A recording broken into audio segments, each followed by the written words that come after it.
Hi, it's Travis here from Brain Pulp, and we are going to be doing another round of our Booster Boxpocalypse coming this weekend. The first game is going to air Friday, and then I thought I would quickly go over the pool of cards I got, and then what I didn't choose and what I did choose. First off, we'll start with one of the real money cards that I got that I chose not to play, and that was Gisela. It was a tough call. It is a great card. I didn't get the flip card, or the merge card, or whatever, meld, whatever it was, but that didn't really convince me either way. I got two Subjugator Angels as well. These are really good cards in white, and it was a tough call not to go with them. But I did not, because I did not have a lot of white support. I did not have any Blessed Alliance. I did not have that 1/1 lifelinker that can transform into a 4/4. I forget which one it's called, but that's why I did not go white, despite Gisela.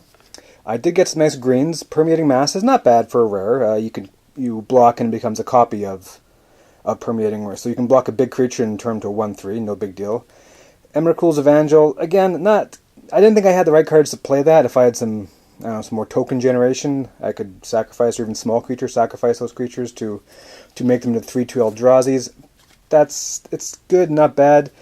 The fact that I did get a bunch of these 1/1 Gnarlwood Dryads. Nice death touch on a 1/1, and also nice delirium effect, but I didn't love everything else I had coming from green.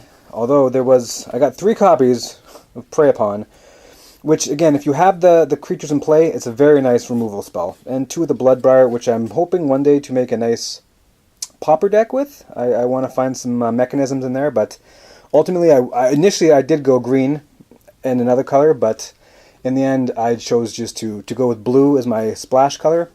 There were some nice blues. I didn't go with the Wretched Griff because I had some other nice emerge cards that I hope to have better synergies with. And it was a tough call not to put the Advanced Stitchwing in because it's a very nice 3/4 flyer, but given some other cards, I chose 5 mana, and a double blue cost was just not what I wanted to do. I unfortunately did not use, and I got 2 of these.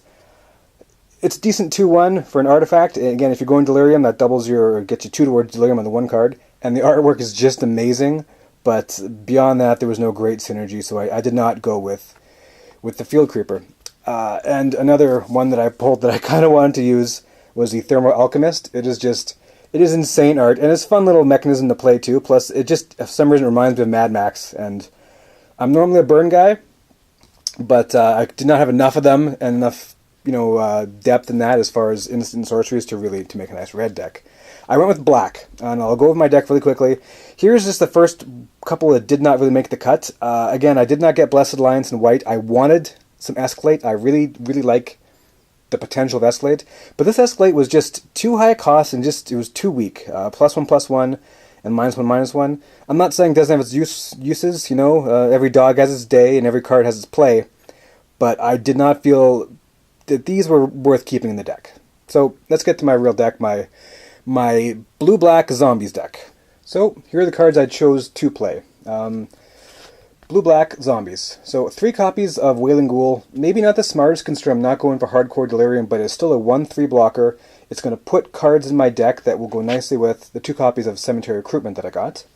Again, all those copies are hopefully going to be zombies, so it's going to allow me to draw a card as well as pull a card from the graveyard. The zombies are also going to pair very nicely with the 2 copies that I scored of the Crypt Breaker. It's pretty much pushed me into black. I like that they're very low costing. I'm likely to see one. I'm likely to get one out early, and hopefully be able to draw some nice cards and get some zombie action going there. I went into blue instead of green as my secondary color mostly for cards like this, the Ingenious Scab. It's a nice prowess, and you can pump it. You got a minus to pump it, but still can be a very handy card. I'm hoping anyway. Blue, I also went with a few counterspells here. Unsubstantiate, Convolute. Turn Aside is a tough call. I'm not sure if that was smart because there are certain ones that are going to not necessarily target my creatures, certain spells. So that may be not the smartest. Only one Temptation was all I got. Only 1 Murder, but I'm definitely playing that. Haunted Dead. It's a good 2-for-1 card, as well as a nice attempt to bring it back to the graveyard at the end. Abundant Maw is what are they calling it? The Rhino Leech? No, it was I'm not sure what the name that's been going around for, but it's very nice. The emerge cost will work nicely with the Haunted Dead, or even one of the non-zombies I chose, Markov Crusader. Lifelink, how could I say no?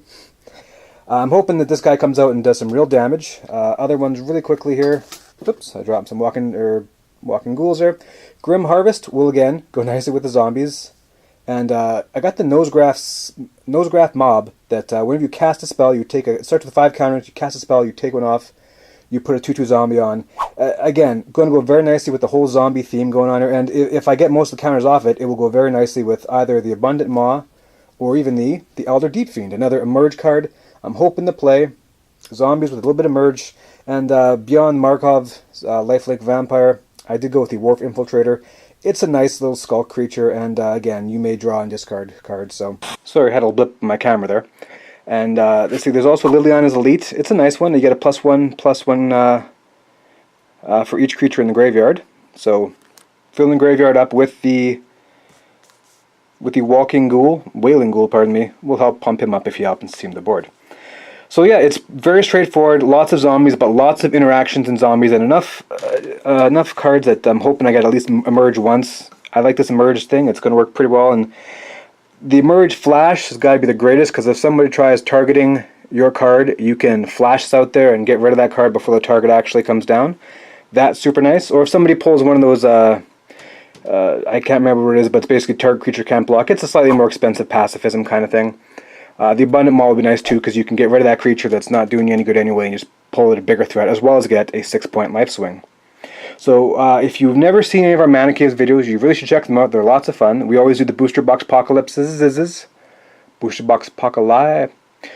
We do the Booster Box Split video, where we all go at it every time there's a major set that comes out. So we did it for Shadows over Innistrad. We're doing it for Eldritch Moon.